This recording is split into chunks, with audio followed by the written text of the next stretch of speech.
والصلاة والسلام علی رسول اللہ اما بعد۔ آج امام ترمذی رحمہ اللہ نے جو باب لکھا ہے، باب ما جاء فی امامت رسول اللہ صلی اللہ علیہ وسلم، رسول اللہ صلی اللہ علیہ وسلم کے امامہ کا بیان۔ نبی کریم صلی اللہ علیہ وسلم پگڑی بھی پہنتے تھے اور کبھی کبھی آپ ایسی پگڑی بھی پہنتے تھے جس کے نیچے ٹوپی ہوتی تھی۔ ہمارے ہاں عام طور پر ٹوپی والی پگڑی پہنی جاتی ہے۔ نبی علیہ السلام دونوں طرح کی پگڑی پہنتے تھے۔ ایک جیسے یہ قبائلی لوگ بڑا سا کپڑا وہ اپنے سر پہ باندھ لیتے ہیں، اس کو اصابہ بھی کہتے ہیں، اور ایک امامہ ہوتا ہے۔ امامہ دونوں طرح کے پگڑی پر بولا جاتا ہے، یا تو آپ کپڑا باندھ لیں یا ٹوپی کے اوپر آپ کپڑا باندھ لیں۔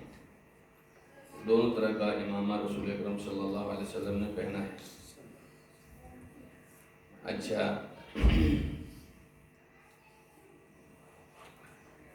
امام ترمذی رحمہ اللہ کہتے ہیں حدثنا محمود بن بشار قال حدثنا عبد الرحمن بن مہدی عن حماد بن سلمة حدثنا محمود بن غیلان قال حدثنا وکیع عن حماد بن سلمة عن ابی الزبیر عن جابر قال دخل النبی صلی اللہ علیہ وسلم مکہ یوم الفتح وعلیہ امامۃ سوداء۔ حضرت جابر رضی اللہ تعالی عنہ کہتے ہیں کہ جب نبی کریم صلی اللہ علیہ وسلم فتح مکہ کے دن مکہ میں داخل ہوئے تو آپ نے سیاہ پگڑی باندھ رکھی تھی۔ سیاہ پگڑی عام طور پہ رسول اللہ صلی اللہ علیہ وسلم کے بارے میں جتنی احادیث آتی ہیں، زیادہ احادیث سیاہ پگڑی کے بارے میں آتی ہیں۔ بعض صحابہ کرام کو سفید پگڑی بھی رسول اللہ صلی اللہ علیہ وسلم نے باندھی ہے۔ تو پگڑی کا رنگ کا کوئی مسئلہ نہیں ہے، آپ کی پگڑی کا رنگ کچھ بھی ہو سکتا ہے، لیکن ہمارے ہاں سبز رنگ گنبد خضرا کے ساتھ ملایا ہوا بعض لوگوں نے بہت معروف کیا تھا، بلکہ انہوں نے دین کا شعار اور علامت بنا دیا تھا۔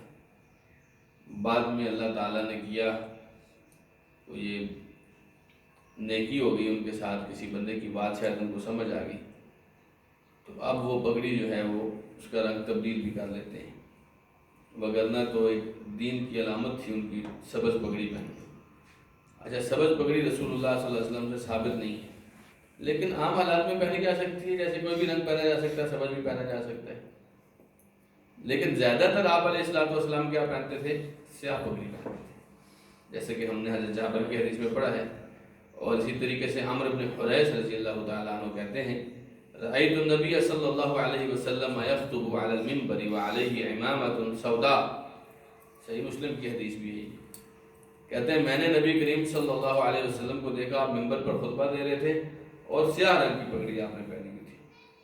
اسی طریقے سے عمرو بن حریث کہتے ہیں کہ ان النبی صلی اللہ علیہ وسلم خطب الناس وعلیہ امامۃ سوداء، نبی کریم صلی اللہ علیہ وسلم نے لوگوں کو خطبہ دیا تو آپ نے سیاہ پگڑی پہنی ہوئی تھی۔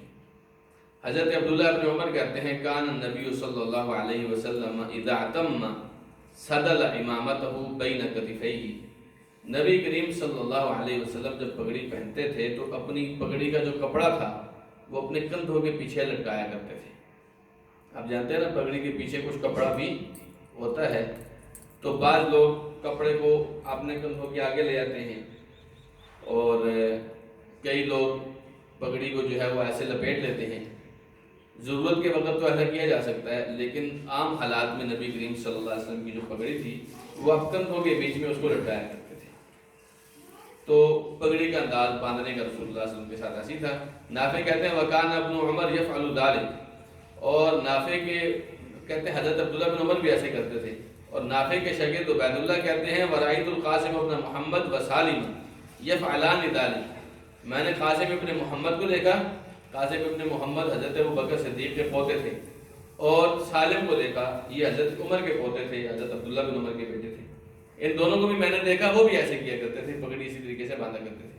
تو جو لوگ رسول اللہ صلی اللہ علیہ وسلم سے محبت کرتے ہیں، انہیں اگر پتہ چل جائے کہ اللہ کے رسول ایسے کیا کرتے تھے، وہ پھر اس کے بعد کوشش کرتے ہیں کہ وہ ایسے ہی کیا کریں۔ تو نبی علیہ السلام پگڑی کا کپڑا جو ہے وہ پیچھے کی طرف وہ لٹکا دیا کرتے تھے۔ اسی طرح حضرت عبداللہ بن عباس رضی اللہ عنہ کہتے ہیں ان النبی صلی اللہ علیہ وسلم خطب الناس وعلیہ عصابۃ دسماء، اللہ کے رسول صلی اللہ علیہ وسلم لوگوں کو خطبہ دے رہے تھے تو آپ نے پگڑی باندھی ہوئی تھی اور پگڑی تیل سے تر تھی۔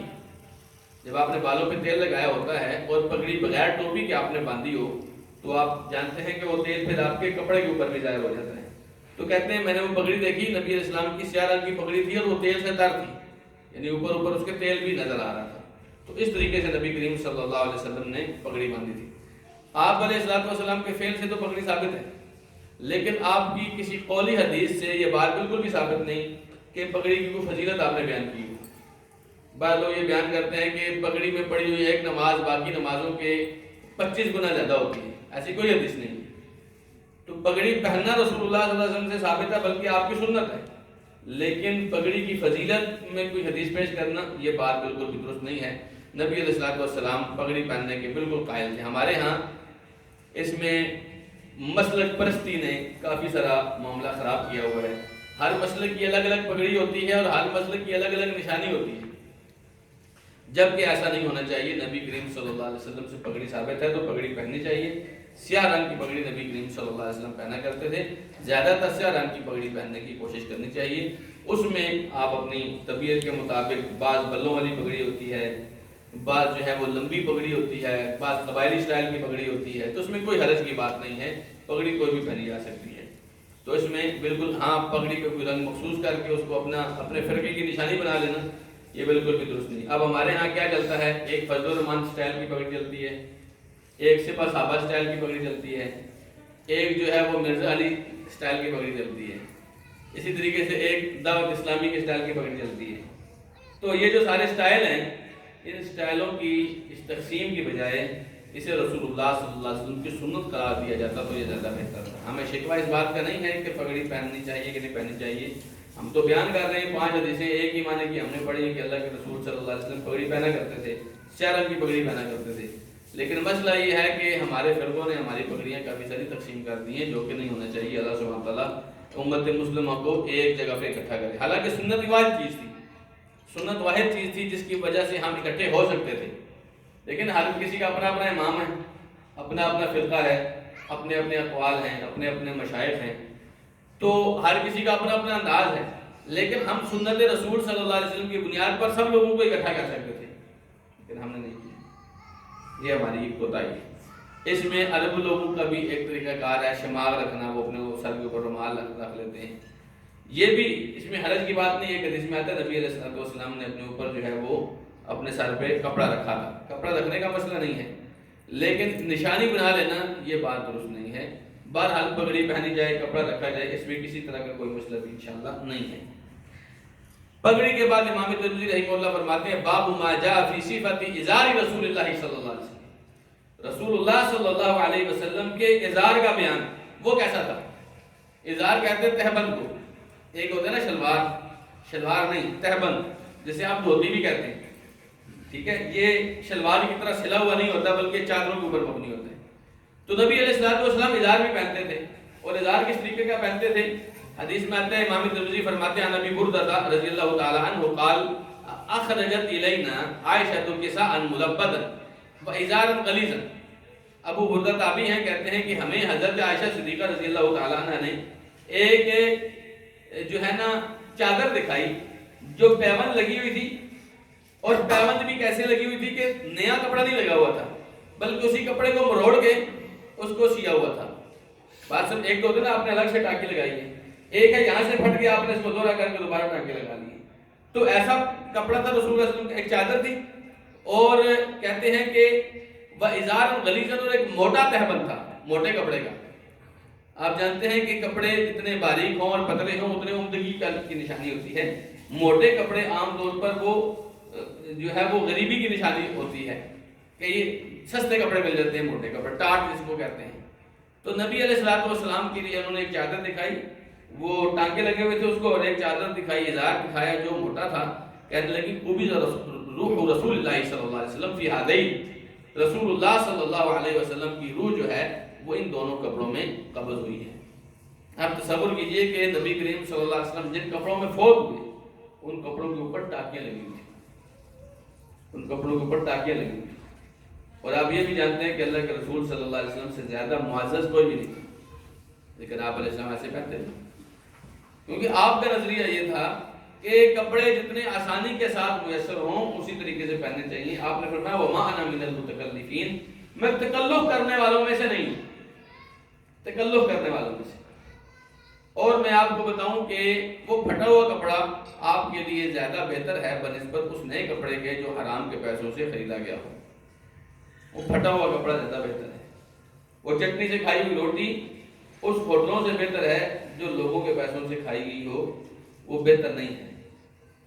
تو نبی کریم صلی اللہ علیہ وسلم جیسے بھی تھے لیکن آپ عزت وقار کے ساتھ رہتے تھے، لوگوں سے مانگتے نہیں تھے، ٹھیک ہے، لوگوں کا حق نہیں کھاتے تھے، یتیموں کا حق نہیں کھاتے تھے، سود نہیں کھاتے تھے۔ آپ علیہ السلام غریبی تھی کوئی بات نہیں، پرانی قوموں میں ہماری جو عورتیں تھیں جب صبح کے وقت مرد کام کے لیے نکلتے تھے تو ان کو ساتھ بتایا کرتی تھی کہ دیکھو واپس آنا، اگر نہ کما کے لا سکے تو ہم بھوکے رہ لیں گے، کوئی مسئلہ نہیں، لیکن حرام لقمہ کھا کے ہم سے نہیں رہنے ہوگا۔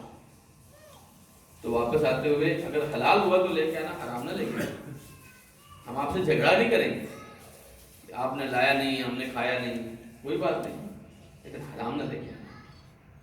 یہ تربیت ہوتی ہے اور یہ تربیت میرے خیال میں ہمارے بچوں کو ہونی چاہیے۔ اسی طریقے سے امام ترمذی رحمہ اللہ نے بیان کیا ہے عن الاشعث ابن سلیم، اشعث ابن سلیم سے، وہ کہتے ہیں سمعت عمتی، میں نے اپنے پھپھو کو سنا، تحدث عن عمها، انہوں نے اپنے چچا سے بیان کیا۔ وہ چچا کہتے ہیں بین انا امشی بالمدینتی اذ انسان خلفی، میں مدینہ میں چل رہا تھا کہ میرے پیچھے ایک آدمی تھا، یقول ارفع ازارک، وہ کہہ رہا تھا کہ اپنا جو ازار ہے، تہبند ہے، یہ اوپر اٹھاؤ، فإنه اتقى وانقى، کیونکہ اس میں تقوی بھی زیادہ ہے اور یہ ازار تمہارا صاف بھی رہے گا، اس کو اوپر اٹھاؤ۔ کہتے ہیں فإذا هو رسول اللہ صلی اللہ علیہ وسلم، میں نے دیکھا تو وہ رسول اللہ صلی اللہ علیہ وسلم تھے، جو پیچھے آ رہا تھا نا وہ رسول اللہ صلی اللہ علیہ وسلم تھے۔ فقلت یا رسول اللہ انما هي بردۃ ملحا، یہ تو ایک دھاری دار چادر ہے، یہ تو ایک دھاری دار چادر ہے۔ علماء نے کہا کہ اس کا مطلب یہ ہے کہ یہ کوئی اتنی مہنگی چادر نہیں ہے کہ آپ کو لگ رہا ہے کہ شاید میں تکبر کر رہا ہوں۔ حدیث میں آتا ہے نا جس نے کپڑا تکبر کی وجہ سے لٹکایا اس کے پاؤں جہنم میں جلیں گے۔ تو وہ کہنے لگا کہ آپ کو اگر لگ رہا ہے کہ میں تکبر کر رہا ہوں تو یہ تکبر نہیں ہے، تو اتنی سستی سی چادر ہے جو میں نے لپیٹی ہوئی ہے۔ آپ نے فرمایا اما لک فی اسوہ، کیا تیرے لیے میرے اندر کوئی نمونہ نہیں ہے، کیا تو مجھے اپنا آئیڈیل نہیں سمجھتا؟ فنظرت فاذا ازارہ الی نصف ساقیہ، کہتے ہیں میں نے دیکھا تو آپ کا ازار جو تھا وہ آدھی پنڈلی تک تھا، آدھی پنڈلی تک۔ یہ حدیث صحیح نہیں ہے، سند کے اعتبار سے یہ حدیث صحیح نہیں ہے، لیکن آئیے میں آپ کو ایک حدیث صحیح سناتا ہوں۔ صحیح حدیث صحیح بخاری کے اندر ہے، صحیح بخاری میں ہے کہ یوم دعینا امیر المؤمنین عمر بن الخطاب وجاء الناس یثنون علیہ، جب حضرت عمر بن خطاب کو ابو لؤلؤ فیروز نے خنجر مارے تھے، زخمی کیا تھا، زہر آلود خنجر اس نے حضرت عمر رضی اللہ عنہ کے پیٹ میں مارے تھے۔ فجر کی نماز کے وقت حضرت عمر جماعت کے لیے کھڑے تھے، ایسے ہی کہیں ممبر کے پیچھے چھپا ہوا تھا، جو ہی حضرت عمر نماز کے لیے کھڑے ہوئے تو وہیں سے اس نے نکل کے خنجر مارے۔ تو لوگ آتے تھے حضرت امیر المومنین عمر بن خطاب سے، تعزیت بھی کرتے تھے اور بیمار پرسی بھی کرتے تھے اور ساتھ میں اچھے کلمات بھی کہتے تھے کہ آپ انشاءاللہ آپ بڑے آدمی ہیں، اللہ تعالیٰ نے آپ سے بڑی نیکی کا کام، جیسے آپ لوگوں کے ساتھ ایک اس کے دل کو تسلی دینے کے لیے کرتے ہیں۔ وجاء رجل شاب، اتنے میں ایک جوان لڑکا ہے، کہنے لگا ابشر امیر المؤمنین، امیر المؤمنین آپ پریشان نہ ہوں، خوش ہو جائیں، ببشر اللہ لک، اللہ کی طرف سے خوشخبری آپ کو ہونی چاہیے۔ کیوں؟ من صحبت رسول اللہ صلی اللہ علیہ وسلم، ایک تو آپ رسول اللہ کے صحابی ہیں، وقدم فی الاسلام ما قد علمتا، اور اسلام آپ کا اتنا قدیم ہے جتنا آپ کو پتا ہے کہ آپ قدیم اسلام والوں میں سے ہیں۔ ثم ولید فعدلتا، پھر آپ امیر بنے تو آپ نے وہ بھی عدل سے کام لیا سارا۔ ثم شہادت، پھر اس کے بعد اللہ آپ کو شہادت کی موت بھی دے رہے، کتنی خوشخبری ہے۔ ہم میں سے کسی کو اس میں سے ایک بھی چیز مل جائے تو اس کی زندگی بن جاتی ہے۔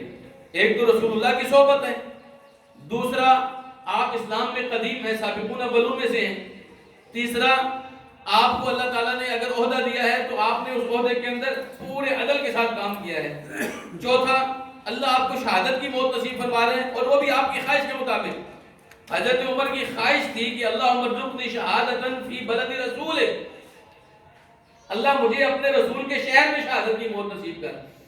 اب رسول اللہ کے شہر میں کون آگے مار سکتا تھا، لیکن مارا۔ تو کہتے ہیں پھر اللہ تعالیٰ نے آپ کو شہادت بھی دی۔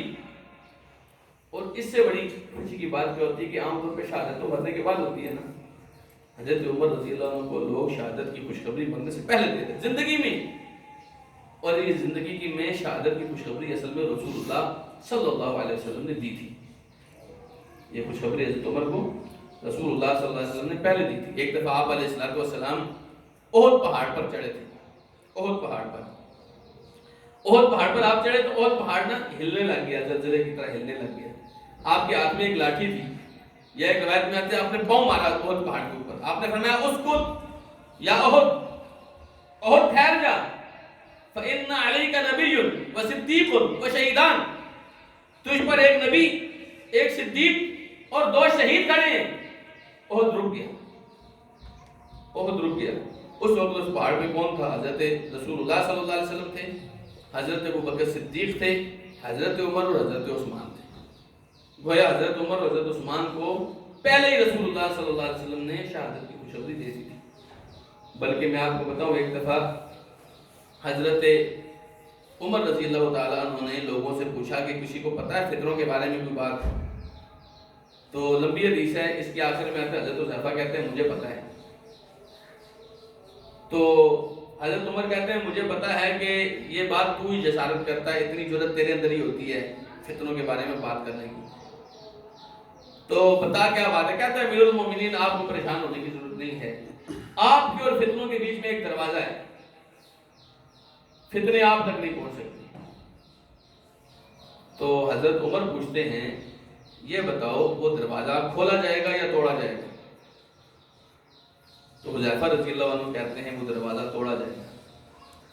تو حضرت عمر کہتے ہیں کہ پھر وہ دروازہ کبھی بند نہیں ہوگا، اور وہ دروازہ خود حضرت عمر تھے، وہ دروازہ خود حضرت عمر تھے۔ حضرت حذیفہ رضی اللہ تعالی عنہ رازدار رسول تھے، اللہ کے رسول صلی اللہ علیہ وسلم نے ان کو کئی راز دیے تھے، جن میں منافقوں کے نام بھی تھے، جن میں فتنوں کے بارے میں بھی احادیث تھیں۔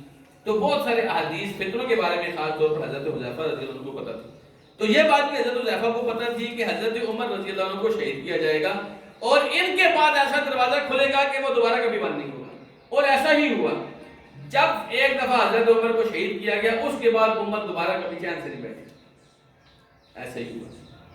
تو حضرت عمر رضی اللہ عنہ کو وہ کہنے لگا کہ ایک تو آپ کو صحابیت حاصل ہے، دوسری آپ کو جو ہے نا اسلام میں قدامت حاصل ہے، تیسری آپ کو حکومت کے لیے تو آپ نے عدل کیا، اور چوتھی آپ کو شہادت کی موت ملی۔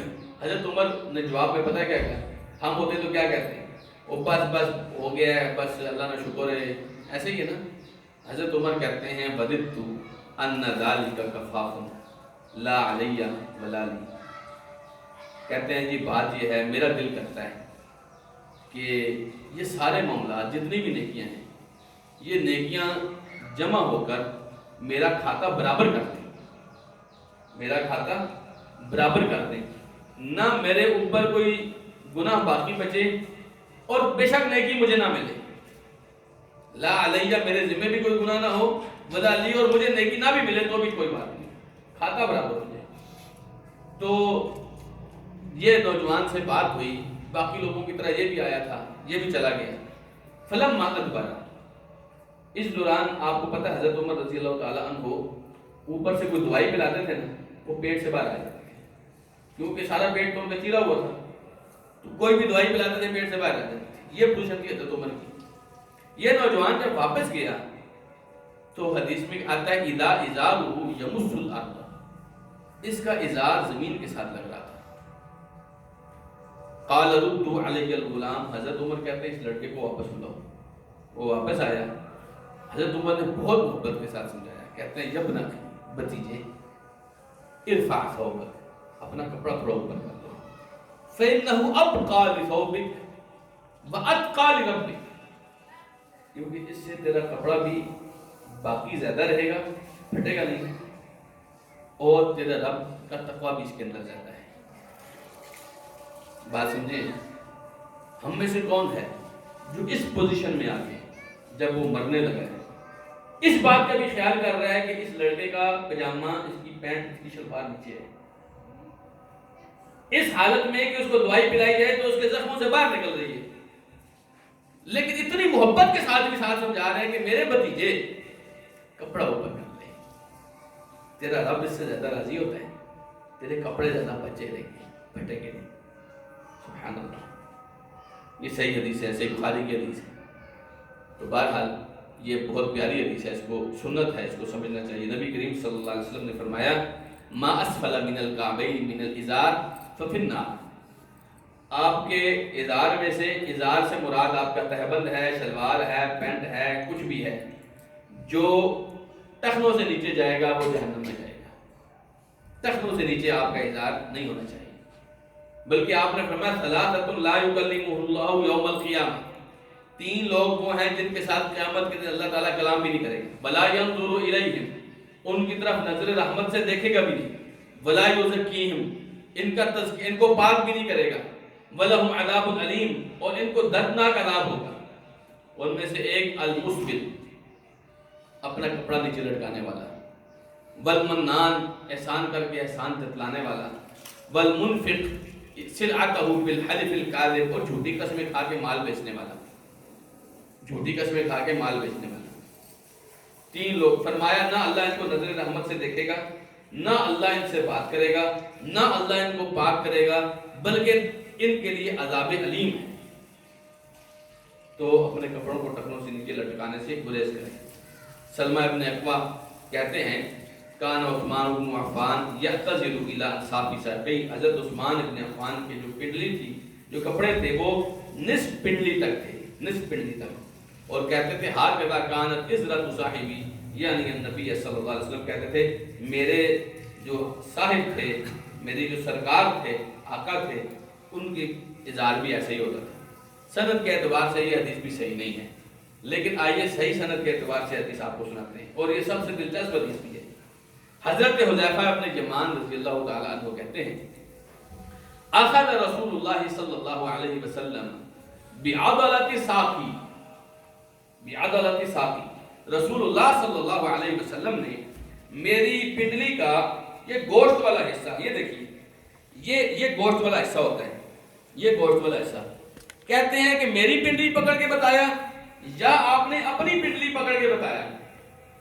یہ گوشت والا حصہ پکڑ کے بتایا۔ آپ نے فرمایا کہ ھذا موضع الازار، کپڑے کی اصل جگہ یہ ہے، کپڑے کی اصل جگہ یہ ہے، فإن أبيت فأسفل، اگر یہاں نہ کرنا چاہو تو تھوڑا نیچے کر لو، فإن أبيت، اگر نیچے بھی تھوڑا اور نیچے نہ کرنا چاہو، اور نیچے کرنا چاہو تو فرمایا فلا حق للازار فی الکعبین، تمہارے اس ازار کا ٹخنوں کے اندر کوئی حق نہیں ہے، اس ازار کا ٹخنوں کے اندر کوئی حق نہیں ہے، یعنی ٹخنے اور ازار آپس میں ٹچ نہیں کرنے چاہیے، ازار، شلوار، پینٹ یہ آپ کے اوپر ہونی چاہیے۔ یہ رسول اکرم صلی اللہ علیہ وسلم کا فرمان ہے۔ آپ نے فرمایا عزرت المؤمن، مسلم احمد کی حدیث ہے، عزرت المؤمن الی عضلۃ ساقیہ، مومن کا ازار اس کی پنڈلیوں کے گوشت والے حصے میں ہوتا ہے۔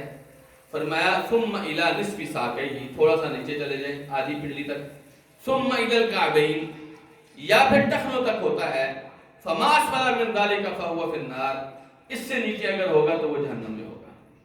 آپ تصور کریں، آپ بہت اچھے نمازی ہیں، آپ نے حج بھی کیا ہے، آپ نے عمرہ بھی کیا ہے، آپ مال بھی اللہ کے راستے میں خرچ کرتے ہیں، آپ جو ہے اور بھی نیکی کے کام کرتے ہیں، یتیموں کا بھی خیال کرتے ہیں، مسجد کا بھی خیال کرتے ہیں، آپ جو ہے وہ عدل کے ساتھ کام بھی کرتے ہیں، چوری بھی کرتے ہیں، گناہوں سے بھی بچتے ہیں۔ صرف یہ چھوٹا سا معاملہ اگر آپ کے پاؤں کو جہنم میں لے جائے، چھوٹا سا معاملہ، بس کیا تھا، آپ شلوار اوپر نہیں کرتے۔ آپ تصور کریں اس سے بڑی بے وقوفی اور کیا ہو سکتی ہے؟ اور اگر ایک آدمی کے پاؤں جہنم کے اندر جلیں گے تو اس کا جسم کدھر ہوگا؟ وہ تو جنت میں نہیں ہوگا نا. تو یہ اس بات کا بہت زیادہ خیال کرنا چاہیے.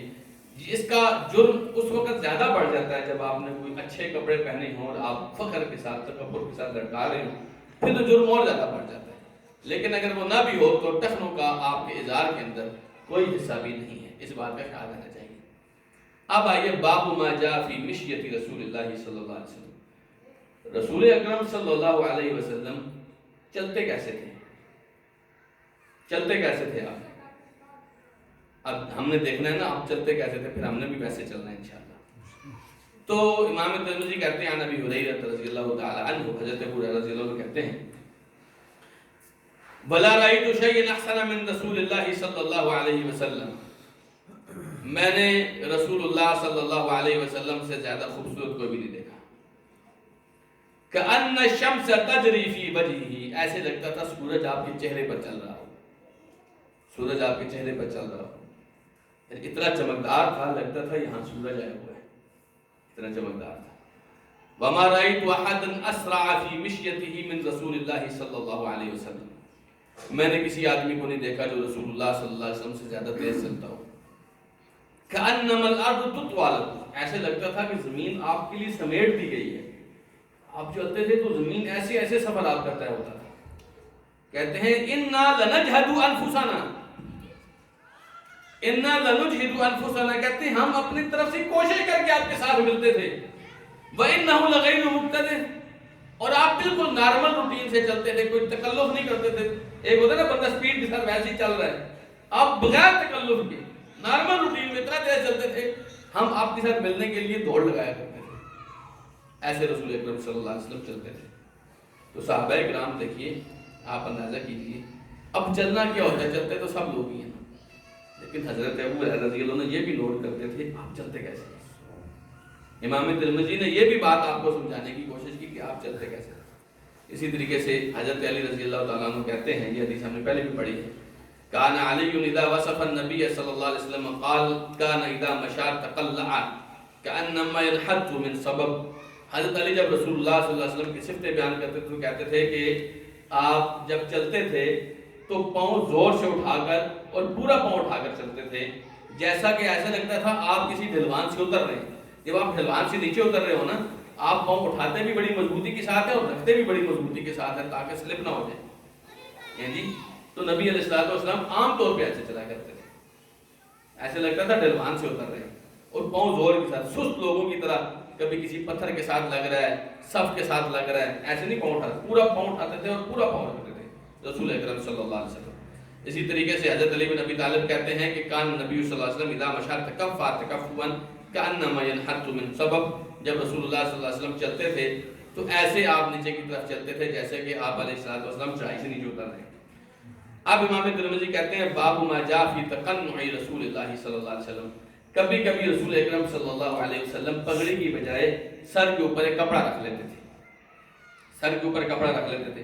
وہ آپ کئی وجوہات سے رکھتے ہیں, کبھی آپ چاہتے ہیں کہ آپ کا سر ننگا نہ ہو, کبھی آپ خاص طور پہ جو لوگ ٹینٹ کراتے ہیں وہ رکھ لیتے ہیں سر پہ کپڑا, کبھی کسی نے تیل وغیرہ لگایا ہو تو وہ سر پہ کپڑا رکھ لیتا ہے. تو کئی وجوہات سے کپڑا رکھتے تھے. رسول اللہ صلی اللہ علیہ وسلم کبھی کبھی سر پہ کپڑا بھی رکھتے تھے, بلکہ یہ جو ایک حدیث آتی ہے تو ضعیف ہے. حضرت انس رضی اللہ تعالیٰ عنہ کہتے ہیں کان رسول اللہ صلی اللہ علیہ وسلم یکثر القناء کان ثوبه ثوب الزیات, آپ بہت زیادہ سر پہ کپڑا باندھا کرتے تھے, ایسا لگتا تھا آپ کے کپڑے ہیں تیل ہی کے کپڑے ہیں, یعنی تیل اتنا زیادہ لگایا کرتے تھے آپ کہ اس کے اوپر جب آپ کپڑا رکھتے تھے تو وہ کپڑا تیل سے تر ہو جاتا تھا, ایسے لگتا تھا کسی تیل ہی کے کپڑے, اتنا زیادہ تیل اس کے اوپر لگا ہوتا تھا.